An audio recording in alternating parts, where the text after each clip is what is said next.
জুমার দিন দুপুর 12টার পর আল্লাহর একটি নাম 7 বার পড়ুন, আপনার মনের সকল আশা পূরণ হবে ইনশাআল্লাহ। জুমার দিনটাকে রাসূল করিম সাল্লাল্লাহু আলাইহি ওয়াসাল্লাম এত বেশি গুরুত্ব তিনি দিয়েছেন। রাসূল বলেছেন জুমার দিনটা তোমরা হেলায় দোলায় কেটে দিও না। এমন কিছু টাইম আছে যেই টাইমে আল্লাহ সুবহানাহু ওয়া তাআলা বান্দার দোয়া কবুল করে থাকে। যদি ওই টাইমে আপনি দোয়া করতে পারেন ইনশাআল্লাহ এটা আরশে আজিমে গিয়ে নক করবে, আপনার সেই দোয়া কখনো ফেরত আসবে না। এই জন্য জুমার দিন হেলায় দোলায় না কাটিয়ে আজান হওয়ার সাথে সাথে মসজিদের মধ্যে চলে যাবেন এবং 12টার পরে আল্লাহর এই নামটি 7 বার পড়বেন এবং তার আগে ছোট্ট একটি দোয়া শিখিয়ে দিব, সেই দোয়াটা পড়বেন ইনশাআল্লাহ। 100% যদি আপনি মন থেকে দোয়া করেন, কথা দিচ্ছি আল্লাহ সুবহানাহু ওয়া তাআলা আপনার সেই দোয়া কবুল করবে। হযরত আনাস রাদিয়াল্লাহু তাআলা আনহু থেকে সম্ভবত হাদিসটা এসেছে যে তিনি বলছেন যে আমি একবার মসজিদের মধ্যে বসা ছিলাম, রাসূল করিম সাল্লাল্লাহু আলাইহি ওয়াসাল্লাম আমার পাশেই বসা ছিলেন, আরেক ব্যক্তি পাশে বসে দোয়া করছিলেন যে আল্লাহ আপনি আমারে জান্নাত দিয়েন, আল্লাহ আপনি আমার দুনিয়ার জীবন সুন্দর করে দেন। রাসূল করিম সাল্লাল্লাহু আলাইহি ওয়াসাল্লাম বলেছেন, হে আনাস তুমি কি জানো যে আল্লাহ পাক তার সব দোয়া কবুল করে নিচ্ছেন? হযরত আনাস বললেন আল্লাহু ওয়া রাসূলুহু আ'লাম, আল্লাহ এবং আল্লাহ রাসূল ভালো জানেন। তখন রাসূল করিম সাল্লাল্লাহু আলাইহি ওয়াসাল্লাম বলেছেন যে ওই ব্যক্তি দোয়া করার আগে পড়েছে ইয়া হাইয়ু ইয়া কাইয়ুম বিরহমাতিকা নাস্তাগীস। তবে জানো আনাস, এই দোয়া পড়ে যদি কোনো ব্যক্তি দোয়া করে আল্লাহ পাক সাথে সাথে তার দোয়া কবুল করে নেয়। সুবহানাল্লাহি বিহামদিহি সুবহানাল্লাহিল আযীম। এই জন্য জুমার দিন দুপুর 12টার পরে এই দোয়ার সাথে সাথে আল্লাহর একটি নাম আছে যে নামটি যদি 7 বার পড়ার পরে আপনি দোয়া করতে পারেন ইনশাআল্লাহ আশা করা যায় আল্লাহ পাক সাথে সাথেই আপনার দোয়া কবুল করবে। আল্লাহর সেই নামটি হচ্ছে আর রহমান আর রহমান আর রহমান। আল্লাহর এই নামটি আপনি 7 বার পড়বেন, তার আগে পড়বেন ইয়া হাইয়ু ইয়া কাইয়ুম বিরহমাতিকা নাস্তাগীস।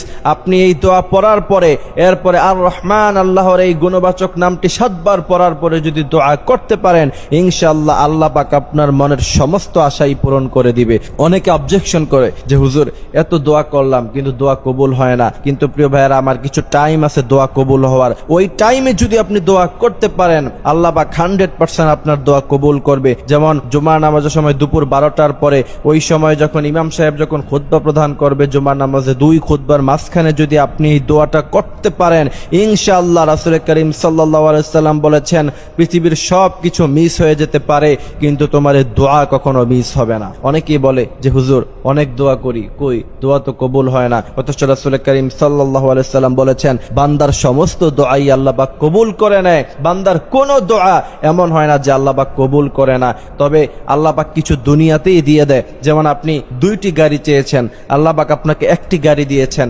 আপনি 2টি ফ্ল্যাট চেয়েছেন আল্লাহর কাছে, আল্লাহ পাক আপনাকে 1টি ফ্ল্যাট দিয়েছেন। রাসূল করিম সাল্লাল্লাহু আলাইহি ওয়াসাল্লাম বলেছেন ওই যে অংশটুকুন আপনাকে দেয় নাই কিয়ামতের ময়দানে কঠিন বিভীষিকাময় দৃশ্যে আল্লাহ পাক আপনাকে ডেকে বলবে বান্দা এদিকে আসো, ওই যে তুমি দুনিয়ায় 2টি গাড়ি চেয়েছিলে আমি তোমাকে 1টি দিয়েছিলাম, যাও আজকে আমি তোমাকে জান্নাত দিয়ে দিলাম। সুবহানাল্লাহি ওয়া বিহামদিহি সুবহানাল্লাহিল আযীম। তখন বান্দা চিৎকার দিয়ে বলবে আল্লাহ আপনি যদি আমাকে দুনিয়ায় কিচ্ছু না দিতেন তাহলে আমি আজকে কতই না খুশি হয়ে যেতাম। এই জন্য আমরা হতাশ হয়ে পড়ব না।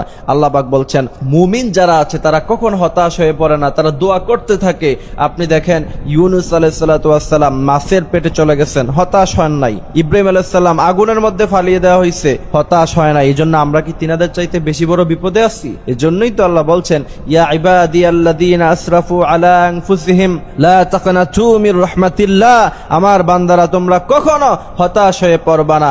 হতাশ যদি হয়ে পড়ো মনে রাখবা শয়তান তোমাদেরকে ওয়াসওয়াসা দিতে দিতে জাহান্নাম পর্যন্ত নিয়ে পৌঁছাবে। এজন্যই আল্লাহ বলছেন ওয়ালিল্লাহি খাযাইনুস সামাওয়াতি ওয়াল আরদ। আমার বান্দারা আমার কাছে চাইতে তোমার সমস্যা কোথায়? গোটা পৃথিবীর মালিক যদি আমি তোমাকে বানিয়ে দেই, গোটা পৃথিবীর মধ্যে যত মানুষ আছে প্রত্যেকজন মানুষকে যদি আল্লাহ পাক এক একটি পৃথিবীর মালিক বানায়া দেয় তাও আল্লাহ পাকের খাজানা থেকে কিঞ্চিত পরিমাণ কমে যাবে না। এই বিশ্বাস এবং ইয়াকিন রেখে যদি আপনি আল্লাহর কাছে চাইতে পারেন ইনশাআল্লাহ দেখবেন আল্লাহ পাক আপনার মনের সকল আশাগুলি পূরণ করে দিচ্ছে।